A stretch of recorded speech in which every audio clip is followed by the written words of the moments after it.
For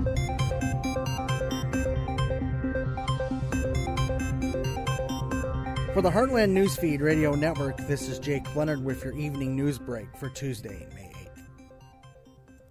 Several rural counties in Illinois are taking a stand for gun rights by utilizing a word that conservatives associate with liberal policies as an attempt to skirt the law, sanctuary. 5 counties at minimum have recently passed resolutions declaring themselves as sanctuary counties for gun owners. It is a reference to Chicago, which has become a sanctuary city that doesn't cooperate with aspects of immigration enforcement from the federal government.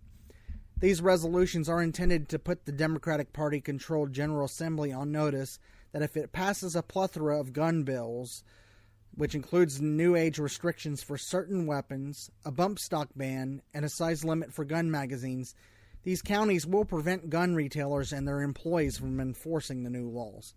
It's a buzzword, a word that really gets attention. With all these sanctuary cities, we just decided to turn it around to protect our Second Amendment rights, said David Campbell, Vice Chairman of the Effingham County Board. Campbell noted that a minimum of 20 additional counties in Illinois, as well as local governmental officials in Oregon and Washington, have requested copies of the Effingham County resolutions. County officials do fear that their state legislators will be unable to stop the passage of said gun restrictions because they are outnumbered by Chicagoland lawmakers, including those from the city of Chicago, where more than 650 homicides last year took place as a result of gun violence related to gangs and the drug war. The resolutions, a way for communities where guns are cherished and where hunting is a way of life, are largely symbolic to prove a point that the greater majority of restrictions on guns are unconstitutional and is indeed in violation of the Second Amendment. State Representative Kathleen Willis, a Democrat from Addison and sponsor of some of the proposed gun legislation, cites some worries about such resolutions, which she considers defiant of state governmental authority. I don't think you can say I don't agree with the law, source it, she said. I think it sends a message. In addition to the 5 counties that have already passed resolutions protecting their gun owners, the Christian County Board is pondering a similar resolution this month, and will have discussion, debate, and a vote in tonight's Executive and Personnel Committee hearing held in the second floor boardroom of the courthouse in downtown Taylorville at 6:30 p.m. Passage of the resolution in committee in a comparable situation next Tuesday night, May 15th, also at 6:30 p.m., as it is presented before the entire county board, leading to a vote that evening. The Montgomery County CEO program will be holding a marketplace event this evening at Lincoln Land Community College Litchfield Education Center from 5 p.m. until 7:30 p.m. The event will be the group's final events for the 2017-18 academic year. This has been our segment of your evening news break. For more on these stories, you can log in anytime at heartlandnewsfeed.com. For the Heartland Newsfeed Radio Network, I'm Jake Leonard. Your evening news break continues with top stories from SRN Radio News, AP Radio News, CBC Radio News, and NBC Sports Radio.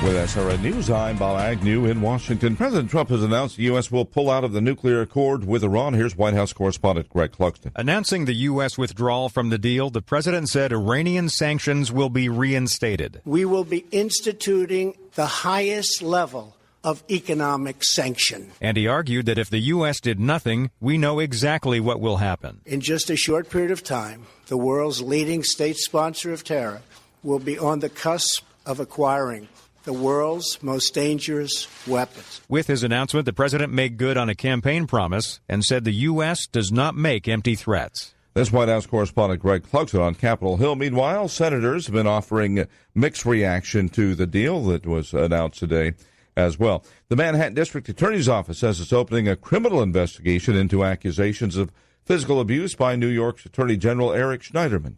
They had the courage to make it public. They had the courage to take on an attorney general who they believe threatened them not to go public. New York Governor Andrew Cuomo says women who spoke out showed a lot of courage in the process. Speaker Paul Ryan has met with a House chaplain he tried to get fired just last week. Father Pat and I had a good cup of coffee this morning. We talked about how to improve the services going forward. We're going to keep talking to make sure that we can ultimately make improvements so that everyone has access to the pastoral services they're looking for. The Florida Sheriff's deputy died yesterday afternoon, a day after being shot while responding to a dispute over a cat. Highlands County Sheriff Paul Blackman says the 69-year-old suspect Joseph Edward Abels was arrested as he tried to flee. Since Deputy Sheriff Gentry has deceased, the suspect's charges have been enhanced, and he is now charged with first-degree murder. And the suspect, 69-year-old Joseph Edward Abels. This is SRN News. The trial of a U.S. pastor accused of espionage in Turkey resumed on Monday.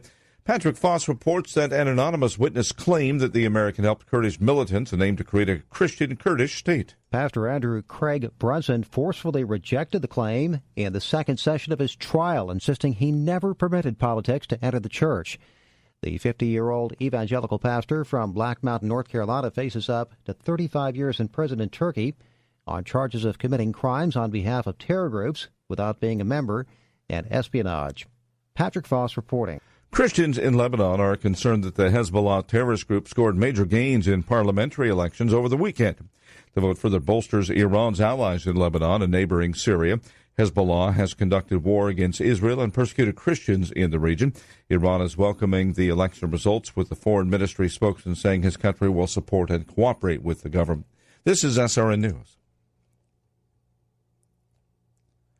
Whether to be screened for prostate cancer is a question that men aged 55 to 69 should decide themselves in consultation with their doctors. That is according to finalized guidance issued today by an influential panel of healthcare experts.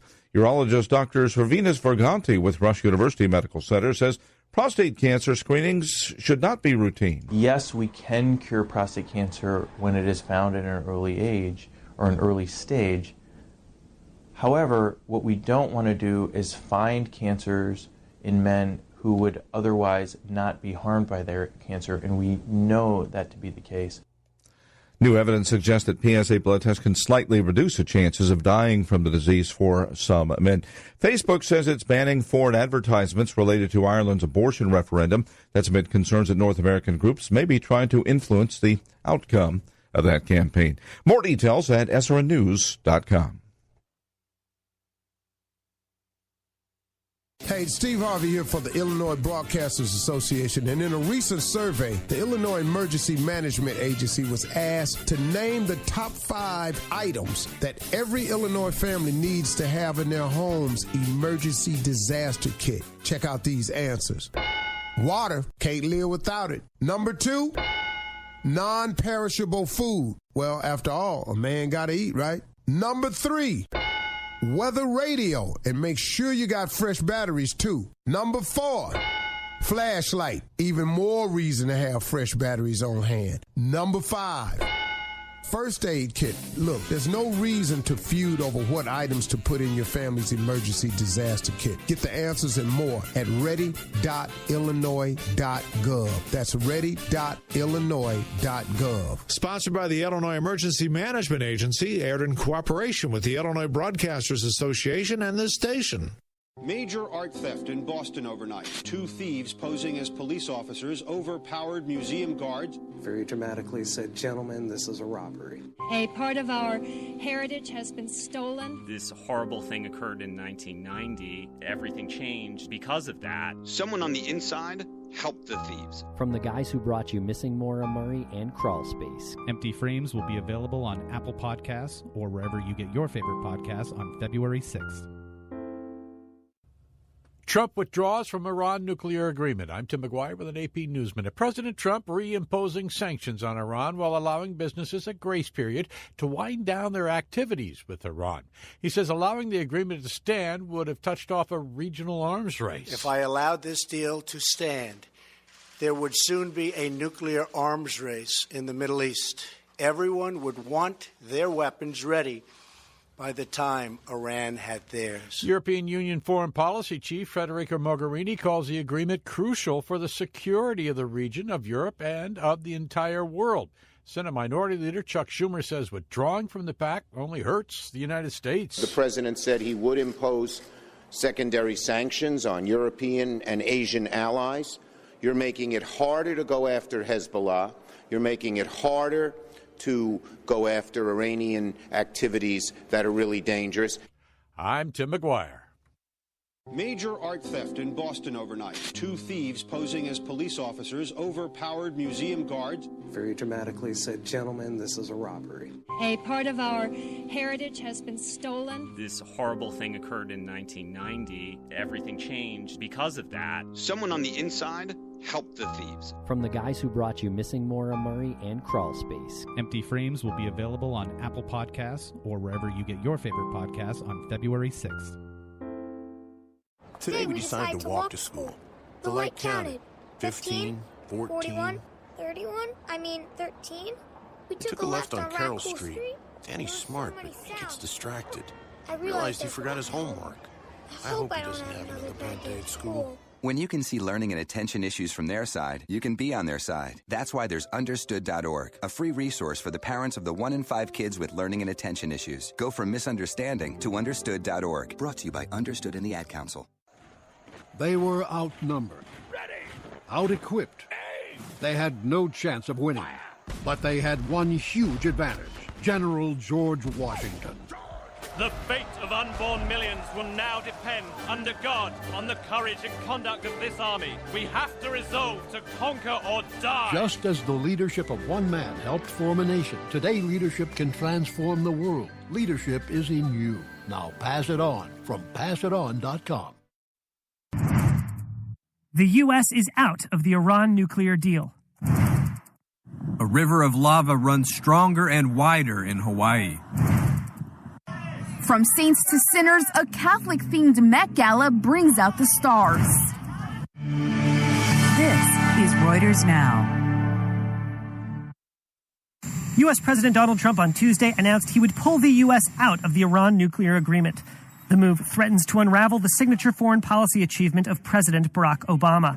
The 2015 agreement brought Iran, the U.S., and 5 world powers together in an accord that lifted sanctions on Iran in exchange for limits on Tehran's nuclear program. This deal does remind us that when the international community stands as one, we can advance our common security.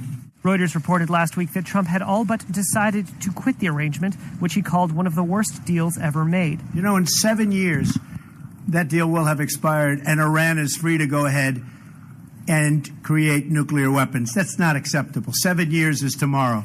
Nonetheless, American allies such as France, Britain, and Germany lobbied heavily in recent weeks for Trump to stick with the deal. We should not abandon it without having something substantial and more substantial instead. We think we can be tougher on Iran, but not throw away the heart of the deal. They appear to have failed. Trump's decision to exit the agreement is in line with his disdain for international accords. He pulled the U.S. out of a trans-Pacific trade partnership. He's threatened to drop out of the North America Free Trade Agreement and announced the U.S. would no longer participate with the Paris Climate Accords. While Trump's decision Tuesday was anticipated, the fallout remains unclear. International monitors repeatedly confirmed Iran has complied with the terms of the deal. Some security experts warned that if the deal fell apart, the UN could lose its access to Iranian nuclear sites. Tehran has threatened it could restart its enrichment program if America withdraws, but also stated it could reach an agreement with the other 5 signatories to keep the structure in place.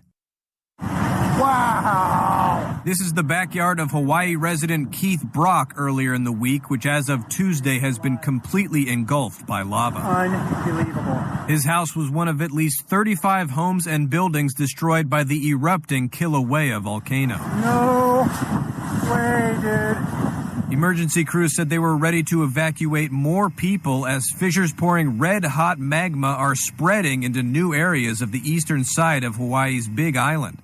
5 days after eruptions and earthquakes began rattling the state. My God. Roughly 1,700 people have already been ordered to leave their homes after deadly volcanic gases bubbled up through the cracks in the earth. Kilauea has opened 12 volcanic vents since it started spewing fountains of lava last week. No deaths or major injuries have been reported, though more earthquakes and eruptions have been forecast.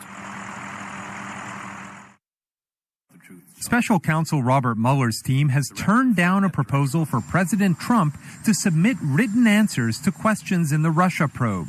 It's the latest revelation from Trump's new lawyer, former New York Mayor Rudy Giuliani, who talked to CBS News Monday night. Reuters legal affairs reporter Jan Wolf. It's not surprising that the president's lawyers would have asked for a written exchange with Bob Mueller. That makes it much easier to be thoughtful in their responses and craft them how they wish. It's also not surprising, though, that Bob Mueller would reject this. He really wants to get inside the president's head and understand his intent for certain actions, like the comments he made to James Comey about an ongoing investigation. And it's much harder to do that in writing, where responses are being screened by lawyers. Mueller is investigating Russian interference in the 2016 presidential campaign. Trump's lawyers are reportedly concerned an in-person interview could put the president in legal jeopardy. Giuliani told CBS he's pushing for certain parameters, like a time limit for the interview and for some issues to be deemed out of bounds. Parties still seem pretty far apart. There's a very high likelihood an interview could not happen, but the final chapter has not been written on this yet. There are reasons for Trump to sit down for an interview. For one thing, that would make him seem transparent. Refusing to do an interview would fuel some criticism of the president that he has not been open with the public. Giuliani also clarified his earlier statement that Trump could ignore a subpoena, saying instead his legal team would resist one to leverage for better terms for an interview and then fight it in court if necessary. If the interview does happen, Giuliani says he wants it to take place after the planned summit with North Korea, so it won't distract Trump from his talks with Kim Jong-un.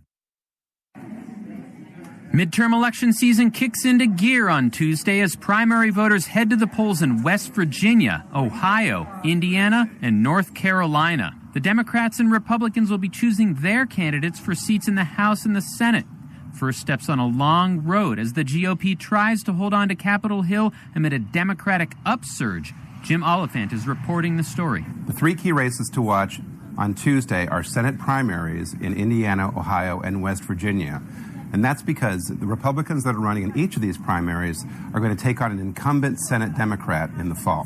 One of the running themes, the number of Republicans who have styled their candidacies after Donald Trump's successful run in 2016. What you have in Indiana right now is we have two sort of what you might call establishment Republicans, Todd Rokita and Luke Messer, for the Republican nomination for Senate. And then there's this third guy, this outside guy, Mike Braun. He's largely been a businessman his entire career. And so he's sort of very Trumpian. He's cast himself as the outsider. He refers to Rokita and Messer as swamp creatures.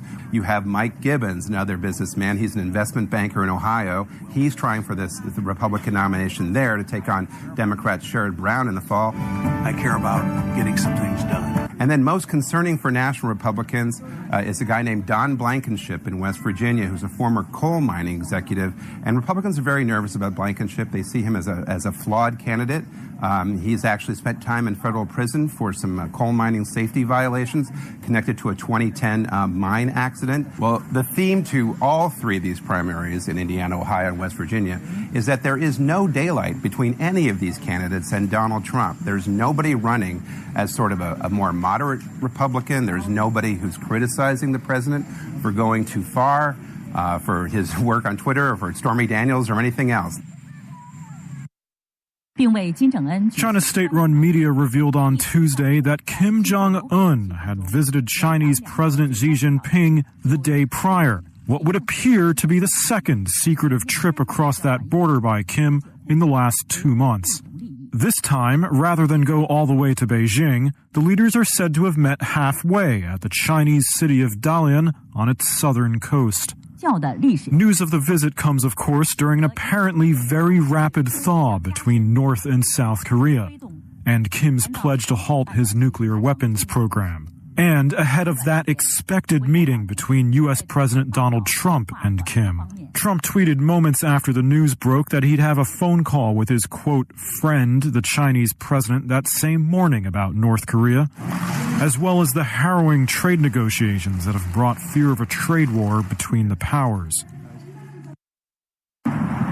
The European Union prides itself on being a pioneer of online privacy, but a patchwork of regulators who will enforce a new data protection law that takes effect this month lacks the clout and the money to hold big tech to account. I'm Doug Busvine reporting for Reuters from Frankfurt.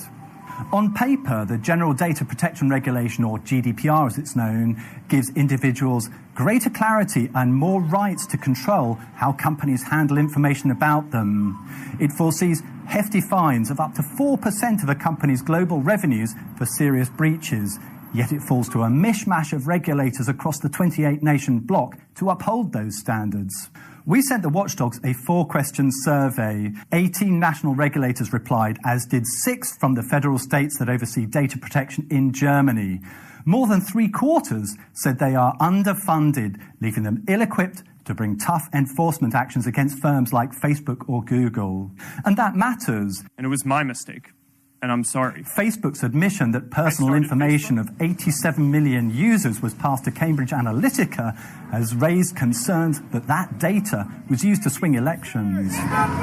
As Facebook's European headquarters are in Dublin, it falls under the Irish regulator, and its budget is less than 1/1,000th of the social network's annual profits.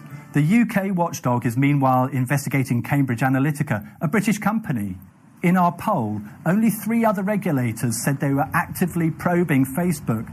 The rest are waiting for the UK to report back. More broadly, only a minority of those who responded said they plan to proactively pursue data violations. The Citigroup analysts say it's unlikely that any company will be slapped with the maximum GDPR fines in its first year of operation.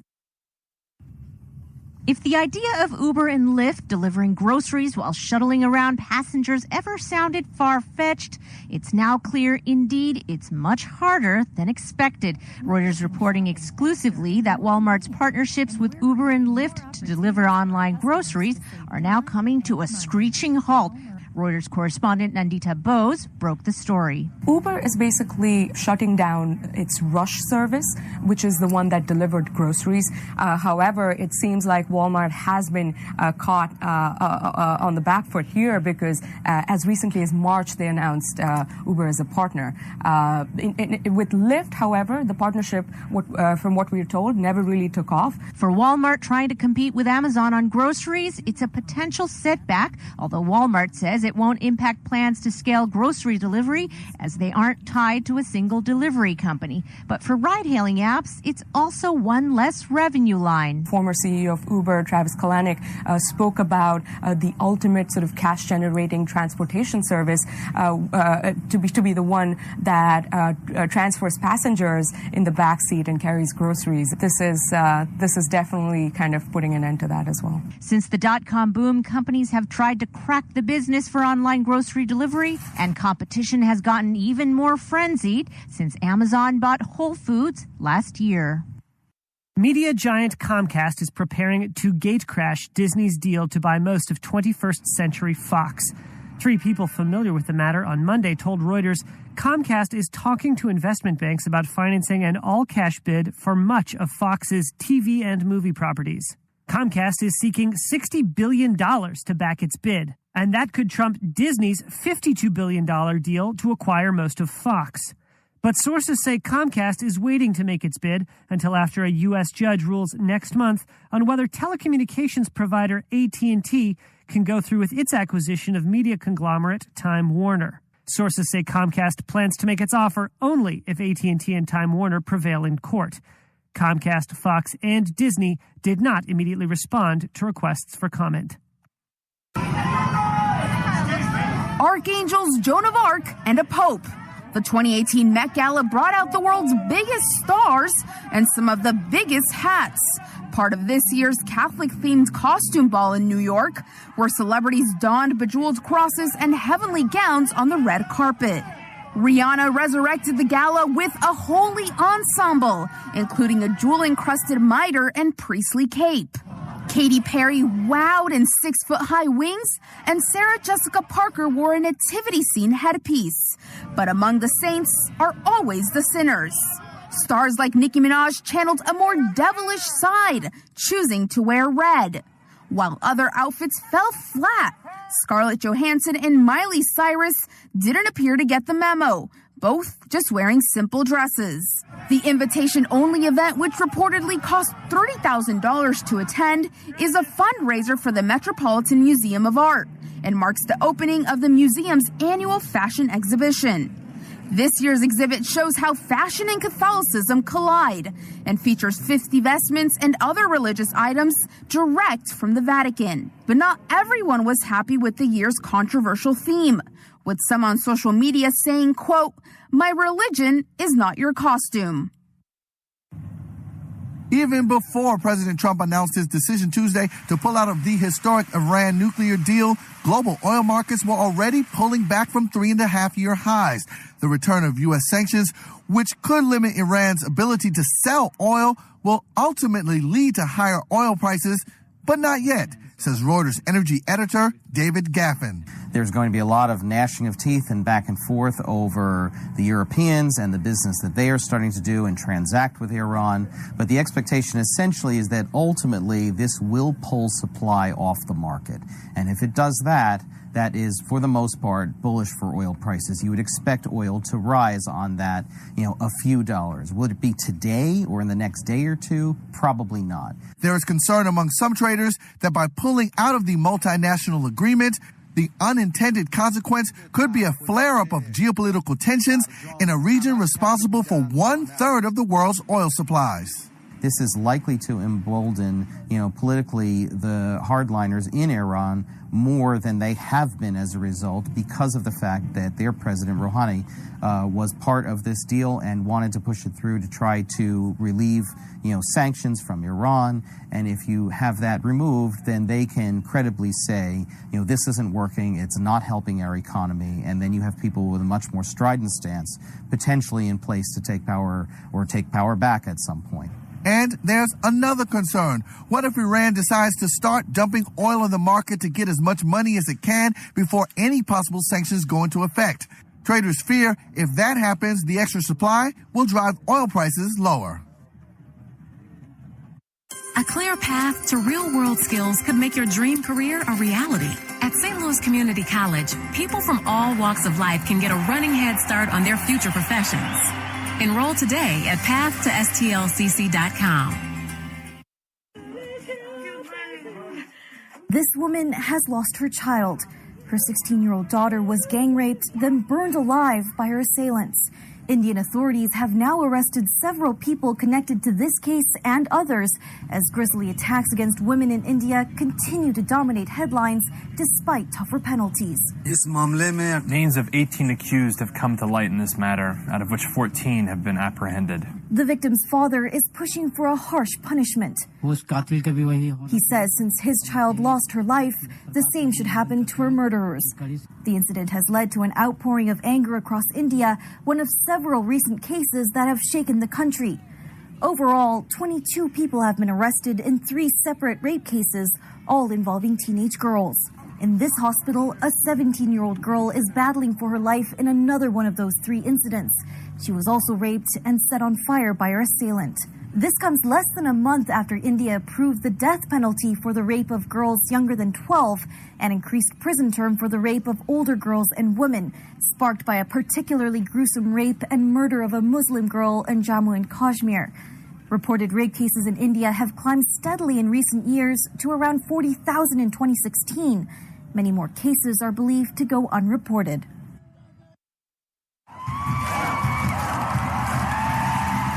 This is a sound of revolution in Armenia. After weeks of mass protests saw a government toppled and a new leader elected to power. Parliament voted in the country's opposition leader, Nikol Pashinyan, as Prime Minister Tuesday, after anger at decades of cronyism and corruption in the ex-Soviet Republic forced a veteran leader to step down, ending his 10 years in power. Armenia still depends heavily on Russia, and Moscow is wary of an uncontrolled change of power which could pull it out of the Kremlin's orbit. But the new leader has pledged not to break with the past. Dear colleagues, I thank you for this vote and your stance, and I only want to say the following. I serve to the people of the Republic of Armenia. I serve to the Republic of Armenia. Thank you. Pashinya is a former newspaper editor who has spent time in prison for stirring up unrest. He's now also known for his trademark camouflage T-shirt and cap, a dramatic change to the rulers who have run Armenia since the late 90s. He spearheaded the campaign that saw the former leader fall. Moscow, which has a military base here, has not intervened in the protests. Pashinya says Russia is a vital ally, and President Vladimir Putin has congratulated him on his win. There are more job openings in the U.S. now than ever before, with the number of positions waiting to be filled rising to a record 6.5 million in March. The numbers out Tuesday suggest that a recent slowdown in hiring was likely the result of employers having a tough time finding qualified workers, not that there aren't enough jobs. Dan Burns is Reuters economic and financial markets editor. So the numbers we saw today really begin to bear out the thesis that there's a skills mismatch going on in the economy, where employers just can't find the right people to fill these jobs, whether it's, a particular skill they're looking for, or people just don't live in the right locations for where the jobs are. Vacancies in March increased by 472,000, pointing to a robust labor market. Leading the surge, professional and white-collar positions, plus openings in construction, transportation, and warehouse jobs. But even with everyone hiring and unemployment at a low, wage growth is still lousy. Another mystery raised by this report is, if this job market is so hot, why aren't people being paid more? What's clear, though, is that as long as there's a gap with employers needing to fill spots and people being willing to quit for better paying jobs, we're likely to see pay gains sooner than later. And that missing piece from the recovery, something American workers are eager to see. You're up to date. Check back later as stories develop.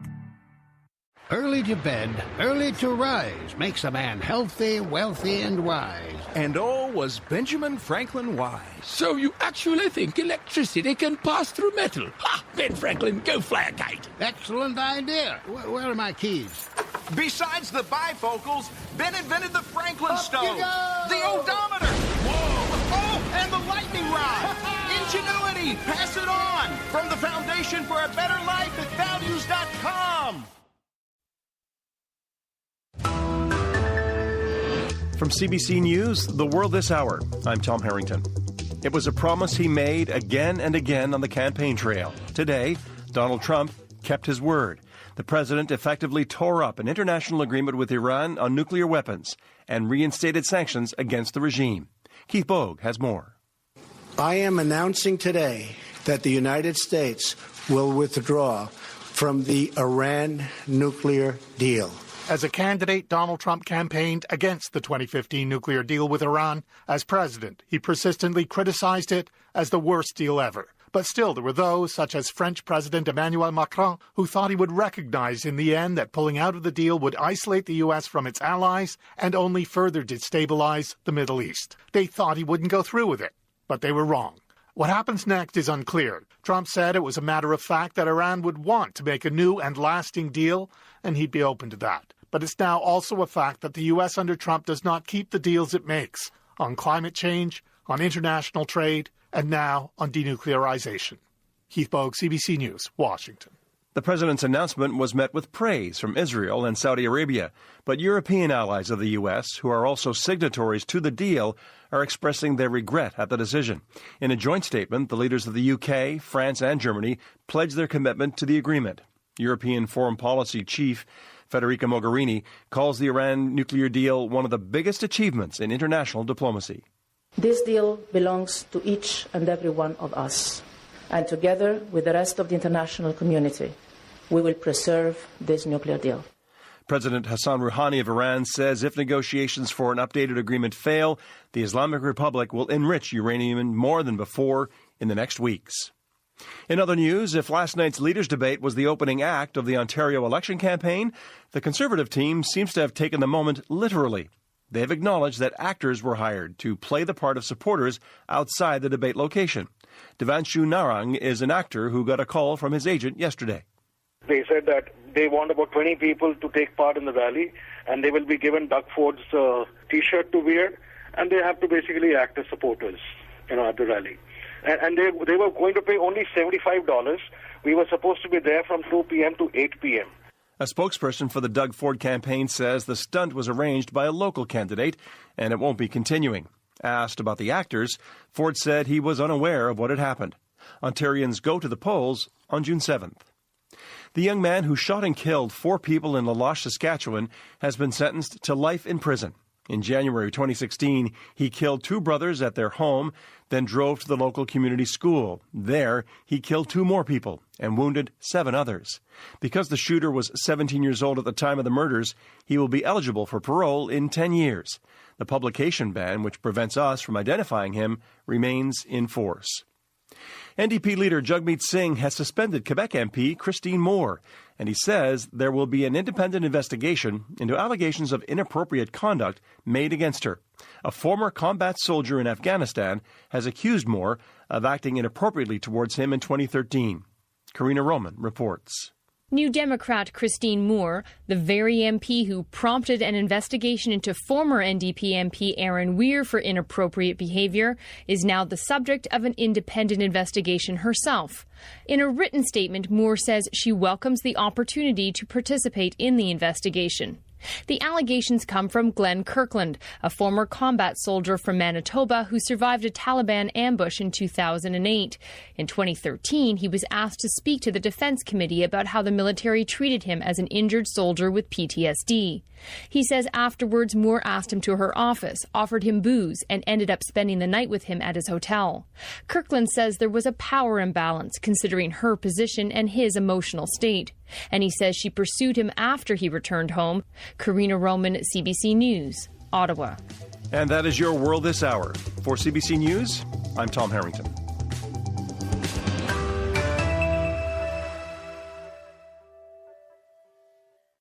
This is Betty White. I know you don't need one more thing to worry about, but listen. High blood pressure can cause kidney damage, blindness, heart attack, stroke. And you can have high blood pressure even if you feel all right. 1 in 7 adults has it, but it's easy to get your blood pressure checked, and you can treat it if it is too high. So don't worry about it. Don't ignore it. Just see your doctor and check it out.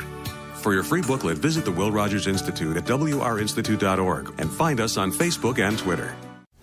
Your NBC Sports Radio update starts now. Best in the West. I'm Jeff Biggs, and another big night in the NBA because at the end of the night, we should have the matchup we've been waiting for all season long. The Rockets and the Warriors in the Western Conference Finals. First up from Houston, James Harden and the Rockets will try to wrap up their series with the Jazz. They really will. We're not satisfied just being up 3-1. Like, start training camp and, get a regular season, just entire regular season. We didn't come this far just to be up 3-1 in the semifinals, so we got a long way to go. And then after that, Game 5 from Oracle as Steve Kerr and the Warriors try to close out the Pelicans. We have a game plan. We have to follow our game plan. We've got to play well. We're playing a great team. It's no different from any other playoff series we've ever been in. Each one presents its own unique set of challenges, and you have to respond to that. Off the court, according to Adrian Wojnarowski, the Charlotte Hornets are finalizing a deal to hire Spurs assistant James Borrego to be their new head coach. On the ice, we get a 2-day break in the Stanley Cup playoffs, but coming up on Thursday night, a Game 7 from Nashville between the Preds and the Jets. We're going to have that for you live right here on NBC Sports Radio. Tonight, a possible playoff matchup in baseball. The top 2 teams right now, the Red Sox and the Yankees, will go at it again in the Bronx. Aaron Boone ready for round 2. Look, Red Sox, Yankees, always big. And obviously they're a great team. So we understand all that goes with it from the outside, that, there'll be more eyes on this one. And that's what you love about being a part of this. And a good matchup to start things off on the mound. Luis Severino will face Drew Pomeranz. On the field right now, they're in the top of the 9th at Busch Stadium in St. Louis. The Twins crushing the Cardinals 7-1. I'm Jeff Biggs. This is NBC Sports Radio.